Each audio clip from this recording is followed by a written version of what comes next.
Постојани и одлучни чекори се неопходни за забрзување на спроведувањето на реформите и напредок во пристапувањето кон Европската Унија.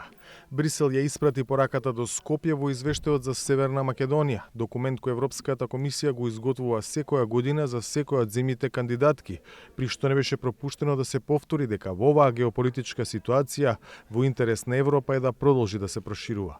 Enlargement remains central to our geopolitical approach. За нас, проширувањето останува централно за нашиот геополитички пристап. Ова е јасна позиција на оваа комисија.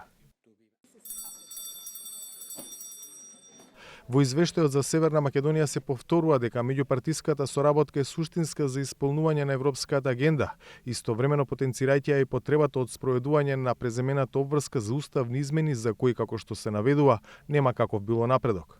За некои од клучните области, како што се судството и борбата против корупцијата, комисијата заклучува дека Северна Македонија се наоѓа помеѓу имање некое ниво на подготвеност и умерено ниво на подготвеност. Конкретно за судството се нотира дека има ограничен напредок, иако се бара испорачувањето на правдата да биде подобрено, додека за борбата против корупцијата оценката е дека нема напредок.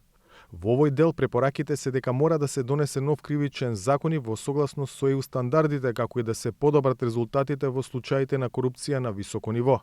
За разлика од ова, комисијата гледа некаков напредок во сферата на справувањето со организираниот криминал, притоа повикувајќи на подобрување на ефектите на истрагите, обвиненијата и пресудите поврзани со овој тип на кривични дела. За слободата на изразувањето, Брисел смета дека бил постигнат само ограничен напредок и се повикува на ланските препораки. Во сегментот за економијата, во извештајот се заклучува дека Северна Македонија направила одреден напредок и има постигнато добро ниво на подготвеност за создање функционална пазарна економија, но затоа пак за компетитивноста се смета дека нема каков било напредок. Земјава добро стои во делот на надворешната и безбедносна политика и се оценува дека има добро ниво на подготвеност, при тоа се повикуваат властите да останат на целосната усогласеност со европските политики. Функционирањето на демократските институции е претежно задоволително. Ситуацијата беше поларизирана во периодот пред изборите во април и мај 2024, е оценката за изминатите двојни избори. Извештајот што првично беше презентиран во Брисел, подоцна евроамбасадорот Михалис Рокас во Скопје му го врачи на државновладиниот врв, на претседателката, спикерот и на премиерот. Не очекува уште многу работа, сите нас, бидејќи реформите и европскиот пат се долгорочен и сеопфатен процес.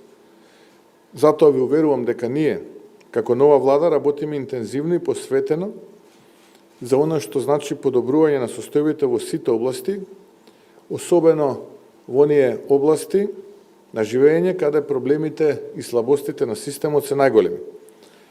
Затоа ни е потребен ангажман од сите нивоа на власта. Извршната, но и законодавната и судската, како и од нашата администрација и останатите чинители во општеството. За Гласот на Америка од Скопје, Владимир Мирчевски.